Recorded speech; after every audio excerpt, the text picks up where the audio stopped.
बेटा ये type number 4 का सॉल्यूशन करा रहे हैं बेटा हम चैप्टर नंबर 7 का।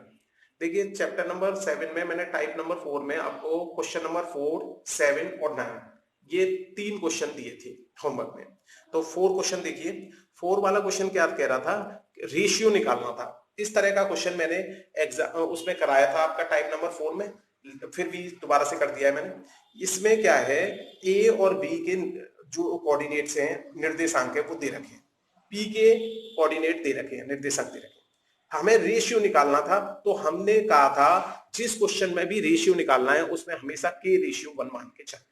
तो के रेशियो 1 मान लिया हमने। ये अगर क्वेश्चन के हिसाब से देखें तो ये तो हमारा हो गया x1y1, ये हो गया हमारा x2y2, ये हो गया मेरा m1 और ये हो गया m2, और ये हो गया x और ये हो गया y। फॉर्मूला आपको याद ही है, मैंने लिखा नहीं है इसीलिए दोबारा से फॉर्मूला लिख लेना आप, ठीक है। यहां पर मैंने वैल्यू लगाई, देखिए सबसे पहले मैंने क्या किया, m1 की वैल्यू k लगा दी। अब m1 का मल्टीप्लाई होना है x2 के साथ, 6 के साथ, प्लस m2 इंटू माइनस का 3 x1 upon m1 plus m2। इसको सिंप्लीफाई किया। अच्छा एक काम और किया, x की वैल्यू यहाँ पे -1 दे रखी है, वो और लगा दी। क्रॉस मल्टीप्लाई किया, सॉल्व किया तो k की वैल्यू आ गई 2/7। रेशियो में अगर लिखेंगे तो 2:7। सॉल्यूशन हमारा इतने से भी काम चल सकता था, लेकिन हमने क्रॉस वेरीफाई करने के लिए कहीं ऐसा ना हो कि कहीं इसमें जो है हमारी वैल्यू निकलने में कोई दिक्कत हो गई, तो इसलिए हमने y वाले से भी निकाला। y की वैल्यू हमें 6 दे रखी है, बाकी ये सिंप्लीफाई किया, क्रॉस मल्टीप्लाई किया, यहां से भी k की वैल्यू हमारी क्या आ गई, 2:7। इसके बाद देखिए एग्जाम्पल नंबर 7। देखिए ये था आपका एग्जाम्पल 7। मैं थोड़ा सा बड़ा कर देता हूं इसको, ठीक है। ज्यादा कठिन नहीं था इसलिए बेटा मैंने लिखा नहीं, ठीक है। अगर आपको परेशानी हो तो आप कमेंट में डाल देना, मैं अपने तरीके से भी लिख दूंगा। एग्जाम्पल नंबर 7 को मैंने जैसे आपसे कहा था, यदि रेशियो आपने m1 m2 माना है तो क्वेश्चन देखो कितना बड़ा हो जाता है। मैं थोड़ा छोटा करके दिखाता हूं आपको।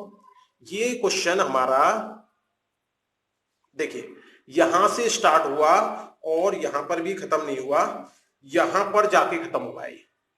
और यदि आप मेरी बात मानकर के रेशियो 1 से करते हो तो ये क्वेश्चन हमारा इतना छोटा सा रह जाता है। तो आप, मैंने पहले कहा था जस्ट डबल बेटा मेहनत हो जाती है हमारी जब हम m1 रेशियो m2 मान के चलते हैं। तो इतनी बड़ी बात क्यों बेकार में हम करें। हमें केवल एक कंसेप्ट याद रखना है माइंड में कि जब भी रेशियो निकालना है हमेशा क्या मानो, के रेशियो 1। तो इस तरीके से जब देखोगे आप तो इस क्वेश्चन के अंदर दोनों कोऑर्डिनेट दे रखे हैं, सेम ऐसा ही क्वेश्चन है जैसे ये किया है, इसलिए मैंने बेटा इसको सॉल्व नहीं किया। इसका सॉल्यूशन यहां से देख सकते हो आप। इंग्लिश हिंदी में बहुत ज्यादा अंतर नहीं है, इसलिए मैंने दोनों में नहीं दिखा, ठीक है। आपको तो कैलकुलेशन देखनी है, समझ में तो कंसेप्ट आएगी आपके। अब देखिए इसके बाद एग्जाम्पल नंबर 9। एग्जाम्पल नंबर 9 देखिए, ये देखिए मैं बड़ा कर देता हूं। देखिए एग्जाम्पल नंबर 9 कह रहा है find the ratio in which Y axis. देखो वाई एक्सिस आ गया, मैंने जो क्वेश्चन कराया था वो एक्स एक्सिस का कराया था। वाई एक्सिस में आपको क्या लेना है, 0, y। एक्स एक्सिस में क्या लिया था आपने, x, 0।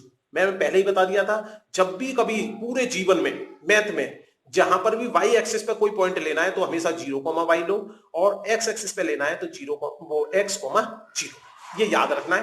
बाकी सब कुछ सिंपल उसी तरीके से किया है। और यहाँ पे k की वैल्यू 1 आ गई, 1 को मैं 1/1 लिख सकता हूं। यदि रेशियो पूछूंगा तो 5:1 आ सकता है, लेकिन इसमें पॉइंट भी पूछ लिया उसने तो k की वैल्यू हमने यहां रख के पॉइंट भी निकाल दिया, ठीक है बेटा, कोई वो नहीं है। चलिए ठीक है, अगर परेशानी हो तो आप बता देना, मैं इसे सॉल्व करके दोबारा दे दूंगा। Thank you.